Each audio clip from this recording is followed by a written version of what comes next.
Them boys got swept. I hope Nets fans have selected or purchased a dustpan of their liking. If you are a Nets fan who has not purchased one, I have a few options displayed on the screen.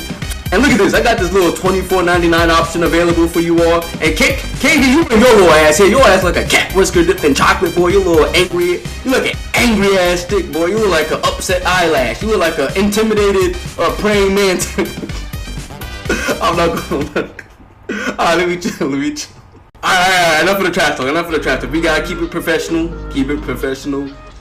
I did not even see a collapse of this proportion about to happen. I did not expect this to transpire. Like I said Celtics in 6. Them boys got swept, man. Jason Tatum, top 10 player, like I said. He's getting to the top 5. Let me see, off rip. Let me see. I can only think of Giannis, Nikola Jokic, LeBron.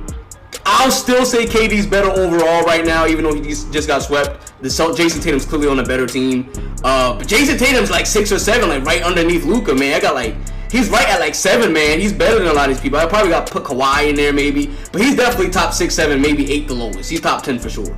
But let's talk about why the Nets lost this series the way they did in this fashion. The Nets just didn't have the defenders to guard Jason Tatum and Brown. Or Al Horford for that matter. And the Celtics had 5 or 6 all elites to a very good to elite defenders to put on KD.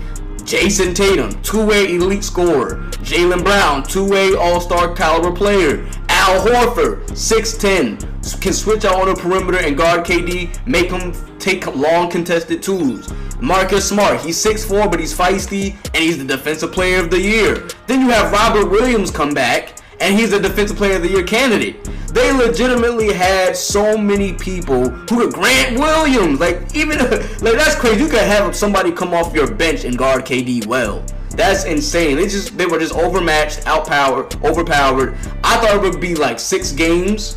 After the second game, I thought it would be ended in like 5. Excuse me, I just hit the mic.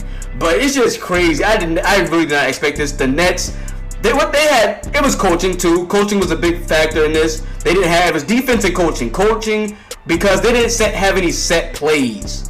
They never seemed to run plays to get KD good looks. No down pins, no off-ball screens. They didn't run floppy. KD used to run floppy all the time in OKC before he went to the Warriors. They just didn't have any set plays to get their guys good looks. The only time they had good offense, consistent offense, is when when Kyrie dropped 40 in game 1. KD scored 30 this game, 31. Was it 31 or 39?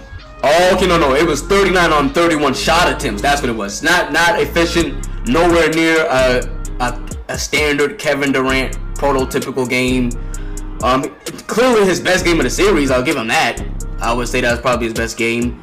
Definitely offensive wise, but they just didn't have enough. And Marcus Smart, the way that he has elevated his game playmaking wise and shooting the 3, I remember when he came out of Oklahoma State rather, he was just known as a defensive hustle guy, and then slowly he developed a 3-ball. I noticed that he's been able to shoot the 3 for like the last 3 years. This isn't anything new. Boston fans know this. He's been shooting very well. He's getting better every year, but he's been shooting pretty decently for like the last 2.5 years.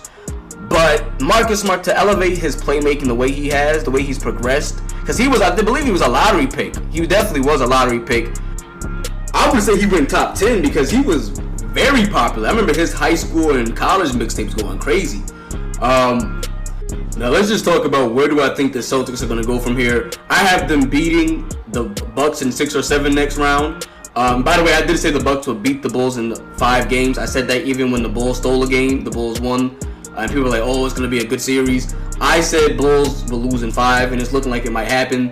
But anywho, I got the Bucks losing in 6 or 7, depending on how many games Chris Middleton plays. If Chris Middleton plays all the games, I have them losing in 7.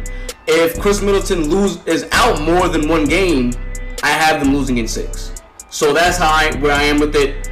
They have the necessary pieces to beat the Bucks. The Celtics do.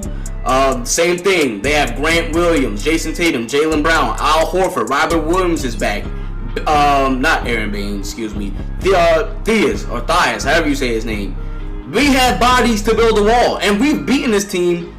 We've beaten Giannis before in the playoffs in the Eastern Conference Finals in 2018. The same year when the Celtics lost to the Cavaliers in the conference finals, when Jason Tatum dunked on LeBron, but LeBron got the last laugh.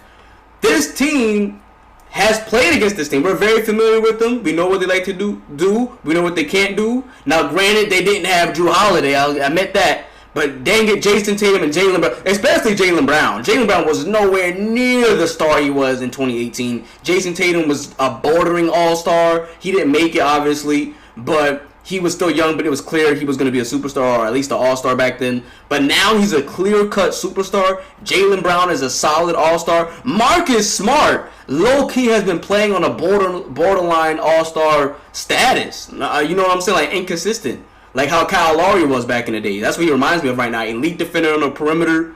And he can shoot the 3-ball very well now, especially on the corners. Very clutch, good leader. This Boston team has it. They can definitely build a wall to stop Giannis. I don't like the Bucks defense as much as I did last year. I think the loss of PJ Tucker hurts them a little bit. Chris Middleton, I don't know what he's going to be looking like when he comes back. He might be a half step slow on the defensive end, especially. So I just think the Celtics are going to go to the semifinals and win. I have the Celtics actually going. I'm not going to say it.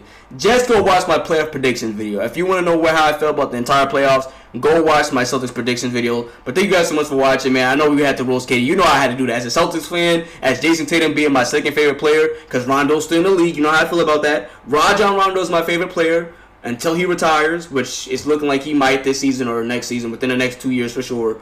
Jason Tatum is going to be my favorite player for sure. He's my second one right now. My third, I don't even think I have a third. It may be Steph. I don't know.